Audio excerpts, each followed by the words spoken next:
the National Board of Canvassers, we, the Chairman and Commissioners of the Commission on Elections, sitting en banc as the National Board of Canvassers of the May 12, 2025 national and local elections, do hereby proclaim Rodante Dizon Marcoleta as Senator-elect to serve for a term of 6 years ending on June 30, 2031 in accordance with Section 4, Article 6 of the Constitution of the Republic of the Philippines, given this 17th day of May 2025 in the city of Manila. Signed, George Erwin Garcia, Chairman, Commissioners Amy P. Ferolino, Ray E. Bulay, Ernesto Ferdinand P. Maceda Jr., Nelson J. Celis, Maria Norina Tangaro Kasingal, Noli R. Pipo, attested by Tufisto E. Elnas Jr., Executive Director.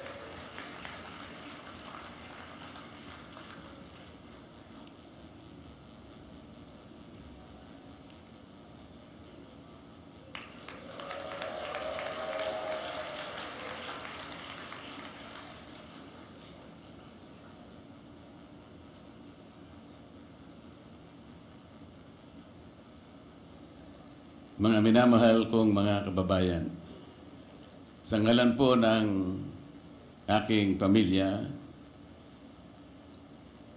ako'y taus-puso pong nagpapasalamat sa natatanging pagtitiwala na ipinagkaloob ninyo sa akin at sa pagkakataong makapaglingkod bilang isang senador ng ating bansa.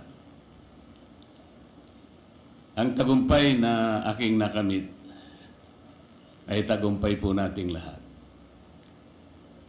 Para sa akin po, ito ay tagumpay na rin ng pag-iral ng demokrasya sa ating bansa. Isang panibagong yugto na nangangailangan ng nagkakaisang pagkilos para sa kabutihan ng ating bansa. Ang pagtitiwalang ito ay hindi lamang katuparan ng isang karangalan na iginawad sa akin. Higit sa lahat, ito po ay sumasagisag sa isang mahalaga ngunit mabigat na pananagutan. Ang paglilingkod ng buong katapatan. Pagsisikapan ko po ito ay aking balikatin hanggang sa aking mapatunayan sa inyong lahat na ako po ay karapat-dapat sa iginawad ninyong pagtitiwala. Ang kailangan po natin ngayon ay pagtutulungan, hindi hidwaan. Ang kailangan po natin ay hindi paligsahan ng akusasyon, kung hindi paghanap at pagtuklas ng mabisang pamamaraan tungo sa kaunlaran. Ang 6 na taon na ibinigay po ninyo sa akin ay hindi tungkol sa paggamit ng kapangyarihan, kundi sa pangingibabaw ng tapat na paglilingkod na inaasahan at inaasam ng ating mga kababayan.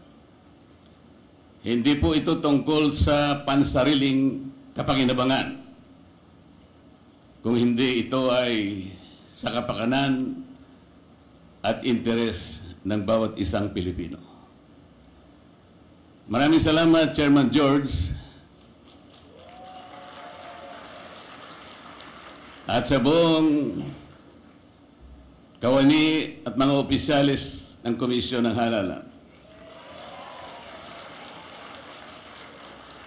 Maraming salamat po sa sakripisyo ng aking pamilya. Magandang hapon po sa ating lahat.